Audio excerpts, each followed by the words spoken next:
Friends, welcome back to our channel. Friends, మనం ప్రతిరోజు TGPSC సంస్కరణల గురించి మాట్లాడుతున్నాము.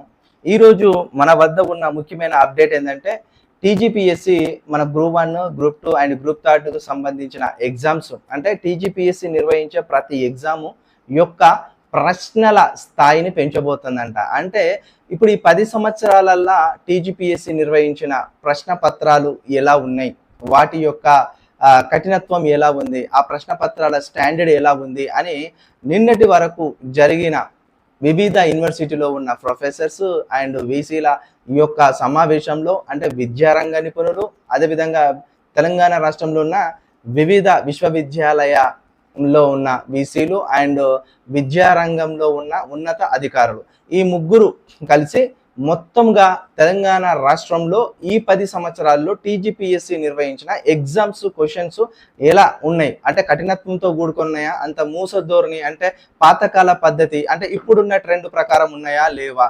భారతదేశంలో ఉన్న వివిధ పోటీ పరీక్షల ప్రశ్నపత్రాల స్థాయి ఎలా ఉంది. ఉదాహరణకు చూసినట్లయితే మనకు యూపీపీఎస్సి దాని యొక్క ప్రశ్నల స్థాయి ఎలా ఉంది, ఆ ప్రశ్నల స్టాండర్డ్ ఎలా ఉంది. అదే విధంగా మనకు చూసినట్లయితే స్టాఫ్ సెలక్షన్ కమిషన్ యొక్క ప్రశ్నల పత్రాల స్థాయి ఎలా ఉంటుంది, ఆర్ఆర్బిది ఎలా ఉంటుంది అని ఇలా భారతదేశంలో ఉన్న వివిధ అండ్ పబ్లిక్ సర్వీస్ కమిషన్స్ వాళ్ళు నిర్వహించే పరీక్షల విధానం ఎలా ఉంది, వాళ్ళ ప్రశ్న పత్రాల పద్ధతి ఎలా ఉంది, స్టాండర్డ్గా ఉందా, కఠినంగా ఉందా, ఈజీగా ఉందా, వాళ్ళు కూడా ఇప్పుడున్న ట్రెండ్ ప్రకారం ఫాలో అవుతున్నారా లేదా అనేది ప్రతి విషయాన్ని వాళ్ళు కులక్షణంగా నిన్నటి రోజున చర్చించి ఒక నిర్ణయానికి అయితే వచ్చినారంట. ఏమనంటే పోటీ పరీక్షలకు ప్రిపేర్ అవుతున్న అభ్యర్థులందరికీ ఒకటి ముఖ్యమైన గమనిక ఏంటంటే మీరు ఇక ఇన్ని రోజులు చదివిన పద్ధతిని స్వస్తి పలుకోండి. ఎందుకంటే ఈరోజు మనకు వచ్చిన న్యూస్ ఏంటంటే ప్రశ్న పత్రాల స్టాండర్డ్ పెరగబోతుంది, చాలా కఠినంగా ఉండబోతుందంట.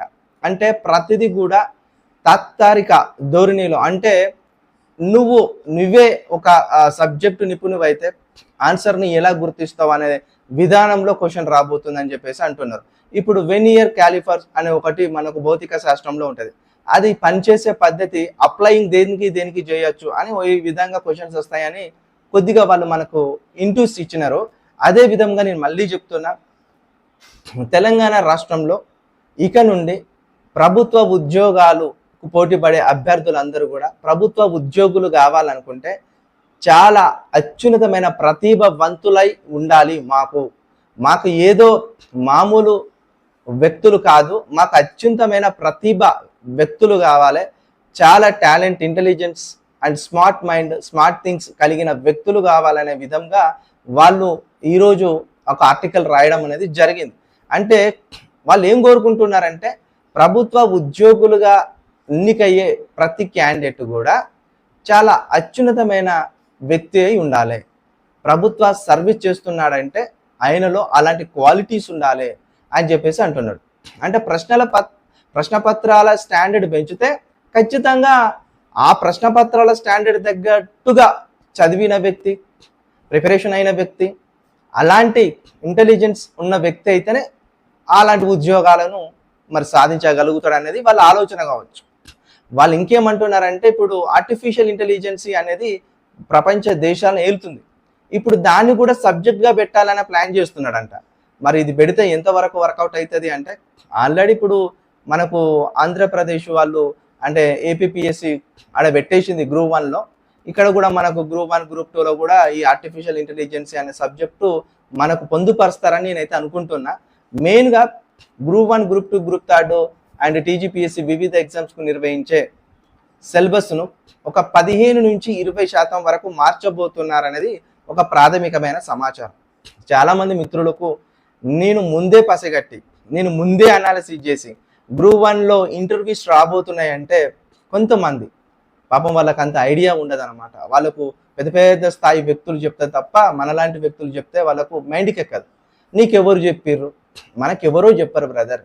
మనం ఇప్పుడు సమకాలీన పరిస్థితులను అనాలసిస్ చేసి విద్యారంగంలో అండ్ టీజీపీఎస్సిలో వచ్చే సంస్కరణలు నేను పర్సనల్గా అనాలసిస్ చేసి చెబుతున్నా. కానీ అవన్నీ ఫ్యాక్టే, అవన్నీ నిజాలు అవుతున్నాయి. ఈరోజు రాసినారు కదా ప్రతి న్యూస్ పేపర్లో, ఏం రాసినారు, గ్రూప్ 1కి మళ్ళీ ఇంటర్వ్యూస్ పెట్టబోతున్నారు, అది గ్రూప్ 2కి కూడా అప్లై చేయాలని ఆలోచన ఉన్నారంట. మరి ఇంత తొందర చేద్దామా, కాస్త ఆగుదామా అన్న ఆలోచన ఉన్నారు. మెయిన్గా మళ్ళీ మరి చెప్తున్నా, గ్రూప్ 3కి గ్రూప్ 2కి అంటే టీజీపీఎస్సీ నిర్వహించే ప్రతి ఎగ్జామ్కి ఒక స్క్రీనింగ్ టెస్ట్ అయితే పెట్టబోతున్నారంట. అది అవసరం కూడా. అయితే ఇక్కడ మళ్ళీ నేను చెప్పేది ఏంటంటే, ఇక నుండి టీజీపీఎస్సీ నిర్వహించే ప్రతి పోటీ పరీక్షల ప్రశ్న పత్రాలు హెవీ స్టాండర్డ్ ఉండబోతున్నాయి, మరీ కఠినత్వంగా ఉండబోతున్నాయి. ఆ క్వశ్చన్ మీకు తెలిసినట్టే ఉంటుంది, మిమ్మల్ని బొక్కబోర్లా పడేస్తుంది, అలాంటిగా ఉండబోతుంది. వాళ్ళు యూపీపీఎస్సీ యొక్క ప్రశ్న పత్రాలను కూడా వాళ్ళు అనాలిసిస్ చేసి చూస్తున్నారంట. అదేవిధంగా ఇక్కడ మనకు భారతదేశంలో ఉన్న వివిధ పబ్లిక్ సర్వీస్ కమిషన్ల యొక్క పరీక్షల విధానాలు కూడా పరిశీలిస్తున్నారంట. ఇంకోటి వాల్యుయేషన్ పద్ధతి, మూల్యాంకన పద్ధతి, అదే విధంగా ఆన్లైన్లో ఎగ్జామ్ నిర్వహిస్తాము రానున్న రోజులో ఎలా ఉంటుంది అని ప్రొఫెసర్స్ని, విద్యారంగంలో ఉన్న ఆ విద్యాధికారులను, అదేవిధంగా విద్యా నిపుణులను అడిగినప్పుడు వాళ్ళు కొన్ని వాళ్ళ అనుమానాలను, అదేవిధంగా ఇట్లా నిర్వర్తిస్తే వచ్చే కొన్ని అవంతరాలను కూడా వాళ్ళు ఎక్స్ప్లెయిన్ చేసినారని చెప్పేసి మాట్లాడినారు. అయితే ఇప్పుడున్న సిలబస్ కమిటీకి ఎవరైతే చైర్మన్గా ఉన్నారో కె బాలకృష్ణారెడ్డి, వీళ్ళైతే ఒక నెల రోజుల లోపట సిలబస్ను పూర్తిగా స్టడీ చేసి, ఆ స్టడీ చేసిన సిలబస్లో వీళ్ళందరూ క్వశ్చన్ బ్యాంక్ తయారు చేస్తారంట. క్వశ్చన్ బ్యాంక్ తయారు చేసి ఆ క్వశ్చన్ బ్యాంకులో మర్రి కఠినత్వము, మధ్యస్థ కఠినత్వంతో కూడిన క్వశ్చన్లు తయారు చేసి ఈ క్వశ్చనరీ బుక్ను అంతా కూడా ఇప్పుడు 4 సంవత్సరాల కాంగ్రెస్ ప్రభుత్వం ఉంటుంది కదా, వాళ్ళు ఇచ్చే ప్రతి నోటిఫికేషన్లో ఈ యొక్క క్వశ్చన్ బ్యాంక్కి వెళ్ళి క్వశ్చన్లు పడతాయి. అంటే ఆ క్వశ్చన్ బ్యాంకు టీజీపీఎస్సీ వద్ద ఉంటుంది అనమాట. ఆ క్వశ్చనరీ మొత్తం తయారు చేస్తున్నారు. దానికి కూడా ఒక కమిటీ వేసిండ్రు. వీళ్ళు ఒక నెల రోజుల టైం ఇచ్చారు.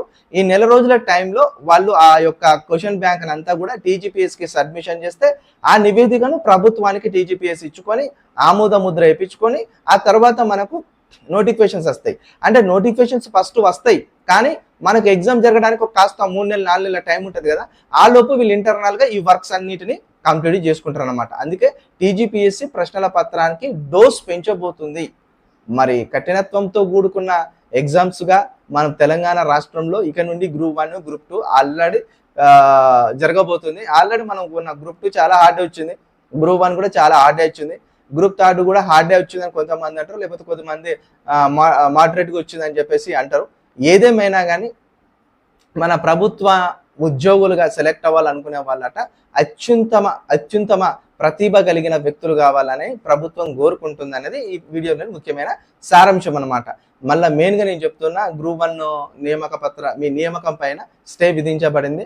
దానికి వాళ్ళు సర్టిఫికేట్ వెరిఫికేషన్ చేసుకోండి. బట్ అంతిమంగా మా తీర్పుకు లోబడిన తర్వాత మేము ఇచ్చిన ఫుల్ తీర్పు తర్వాతనే మీరు నియామకాలు జరుపుకోండి అని చెప్పేసి అన్నారు. ఏదేమైనా మరి ఏం జరుగుతుందో అయితే చూద్దాము. చాలా మంది మిత్రులకు మరొకసారి నేను చెప్పేది ఏంటంటే, మీరు చదివే విధానాన్ని మార్చుకోండి. ఇక ఒకటే బుక్ పట్టుకొని ఫాలో అవుతా, దాన్నే చదువుతా, దాన్నే రిపీటర్స్ అవుతా కాదు, చాలా బ్రాడ్గా చదవండి. చదివిన కాంటెంట్ అంతా కూడా మళ్ళీ మీరు స్మార్ట్ ప్రిపరేషన్ చేసుకోండి. మీకు మీరే క్వశ్చన్ పేపర్ అనాలిసిస్ చేసుకోండి. ప్రీవియస్ క్వశ్చన్ పేపర్లు అన్ని ముందటేసుకొని చూసుకోండి. మెయిన్గా మనకు ప్రశ్న పత్రాలు మారబోతున్నాయి, సిలబస్ మారబోతుంది, ఎగ్జామ్ ప్యాటర్న్ మారబోతుంది, అదేవిధంగా వాల్యుయేషన్ మారబోతుంది, చాలా సంస్కరణలు టీజీపీఎస్సీ తీసుకురాబోతుంది. మరి జాగ్రత్తగా చదవండి, ఉద్యోగాలు సాధించండి. Thank you so much.